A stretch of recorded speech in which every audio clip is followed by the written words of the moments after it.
तो मेरे भाई One Piece fan letter absolutely मेरे लिए एक फिनोमिनल एक्सपीरियंस था। मैं ज़्यादा कुछ एक्सपेक्ट नहीं कर रहा था इस पूरे एपिसोड से। मेरे को ये पूरा एपिसोड सब जगह दिखाई दे रहा था यूट्यूब पे, तो मैं सोच में पड़ गया कि भाई ये है क्या। तो मैंने इसको ऐसे ही डाउनलोड करके देख लिया। इसका एनिमेशन क्वालिटी से मैं बहुत ज़्यादा इंप्रेस्ड हूँ और ये काइंड ऑफ मेरे को थोड़ा एपिसोड इमोशनल बना दिया यार। मैं एक्सपेक्ट नहीं कर रहा था इस तरीके का एक्सपीरियंस, इस वजह से मुझे लगता है कि मेरा थोड़ा एक्सपीरियंस और भी ज़्यादा एम्पलीफाई हो गया इस पूरे एपिसोड को लेके। पर डेफिनेटली यार ये एक फिनोमिनल एपिसोड था। अब हमको रिसेंटली एक मेजर अनाउंसमेंट मिला था कि वन पीस एनिमे एक लंबे ब्रेक पे जा रहा है। डायरेक्टली अभी वन पीस एनिमे रिज्यूम होने वाला है अप्रैल 2025 में। तो फॉर द टाइम बिंग जब तक वन पीस एनिमे फिर से कमबैक नहीं करता है अपने रेगुलर स्केड्यूल में, हमको पता है कि हम लोग लेजेंडरी आर्क को एनिमेट कर रहे थे, हम लोग एगेड आइलैंड आर्क को एनिमेट कर रहे थे। तुझको पता है कि एगेड आइलैंड आर्क कितना इंसेन था। तो जब तक वन पीस एनिमे कमबैक नहीं करता है तब तक उन लोग री एयर करना चाहते हैं फिशमैन आइलैंड आर्क को। तो ये स्पेशल जो वन पीस फैन लेटर था, ये जो एक स्पेशल है वो एक काइंड ऑफ ट्रांजिशन की तरह काम कर रहा है फिशमैन आइलैंड के रीअडेप्टेशन के लिए। पर मुझे नहीं लगता है कि किसी ने भी एक्सपेक्ट किया रहेगा कि ये इतना क्रेजीली वेल डायरेक्टेड होने वाला है। वन पीस फैन लेटर में चल के रहा था कि हमको स्ट्राइड पायरेट्स के सुपर फैन दिखाई देते हैं जो बहुत ज्यादा क्रेजी है स्ट्राइड पायरेट्स के लिए। फॉर एग्जाम्पल जोरो का कोई फैन है, लूफी का कोई फैन है, चॉपर का कोई फैन है, सांजी का कोई फैन है और नामी का जो फैन है जो बेसिकली नामी की तरह ही मेरे को दिखाई दे रही थी। मुझे पता नहीं उसने अपना हेयर डाई किया है कि मुझे पता नहीं है, पर वो कपड़ा भी नामी की तरह ही पहनी हुई थी। तो ये स्पेसिफिकली जो लड़की है जो नामी की बहुत ज्यादा ही सुपर फैन है, वो नामी को एक फैन लेटर देना चाहती है। और क्योंकि हमको पता है कि वन पीस टाइम स्किप के बाद सब सारे स्ट्राइड पायरेट्स रीअसेंबल हुए थे साबोदी आर्क के पहले जगह पे, क्योंकि वहां से उन लोग सब सारे लोग बिखर गए थे प्री टाइम स्किप। तो ये जो सुपर फैन लड़की है नामी की, जो सुपर फैन है, वो बेसिकली वहां पर पहुंची है। वो अपना लेटर देना चाहती है नामी को पर्सनली जाके। ये पूरा स्पेशल जो वन पीस फैन लेटर है वो मेरे लिए बहुत ज्यादा स्पेशल इस वजह से बन गया है क्योंकि ये हमको काइंड ऑफ एक थर्ड पार्टी पर्सपेक्टिव दे रहा था, थर्ड पार्टी व्यू दे रहा था कई सारी चीजों के ऊपर। फॉर एग्जाम्पल इसमें 2 मरीन्स हैं जिन लोगों ने सर्व किया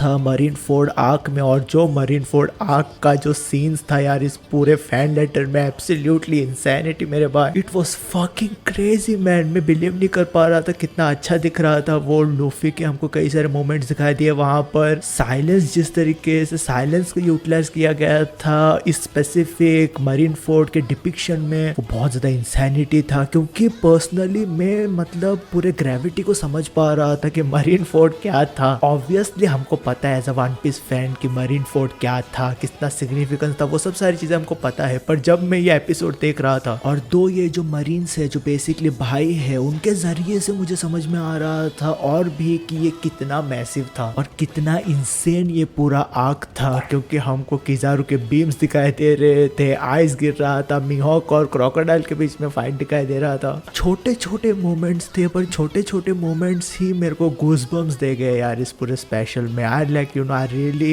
give props to whoever fucking did this man. ये पूरा One Piece fan letter completely एक मिक्स्ड बैग था, मिक्स्ड बैग ऑफ इमोशंस था। मुझे समझ में नहीं आ रहा था कि कौन सा इमोशन ज्यादा मैं फील कर रहा था इस पूरे चीज को देख के। मुझे लगता है कि मैं सबसे ज्यादा हाइप हो गया था ये देख के, ठीक है, क्योंकि यहाँ पर इमोशनल मोमेंट था, कॉमेडी था, सीरियसनेस था, एनिमेशन ऑन पॉइंट था, कोरियोग्राफी अच्छा था, स्टाइल डिफरेंट था यार एनिमेशन का, वो मुझे अच्छा लगा था। अब हालांकि इस पूरे एपिसोड के अंत में जो कोई भी सुपर फैन थे स्ट्राइड पायरेट्स के, मेनली जो नामी की बहुत बड़ी फैन थी, वो मिल नहीं पाती है नामी से, ना कि वो अपना फैन लेटर दे पाती है नामी को। पर वो जिस तरीके से खुश थी दूर से ही नामी को देख के, और एक तरीके से वो अपने आप में ही मदद करती है स्ट्राइड पायरेट्स को एस्केप करने के लिए उस पूरे सिचुएशन से। हमको पता है कि ज्यादा कुछ होता नहीं, पर डेफिनेटली यार जो कुछ भी उस लड़की ने किया अपने तरीके से, अपने हिसाब से, अपने कैपेसिटी में, वो काफी कूल था यार। तो मेरे भाई मैं ये सब सारी चीज बात करना चाहता इस पूरे वन पीस फैन लेटर को लेके। और अंत में इस पूरे फैन लेटर के अंत में हमको सनशाइन सॉन्ग सुनाई दे रहा था सब सारे स्ट्राइड पायरेट्स के वॉइस में जो प्रेजेंट थे उस टाइम पे क्रू में, वो भी काफी अच्छा लगा था यार। ओवरऑल ये एक ब्रिलियंट एक्सपीरियंस था। अगर तूने नहीं देखा है मैं तो मैं अर्ज करूंगा कि जाके देख ले।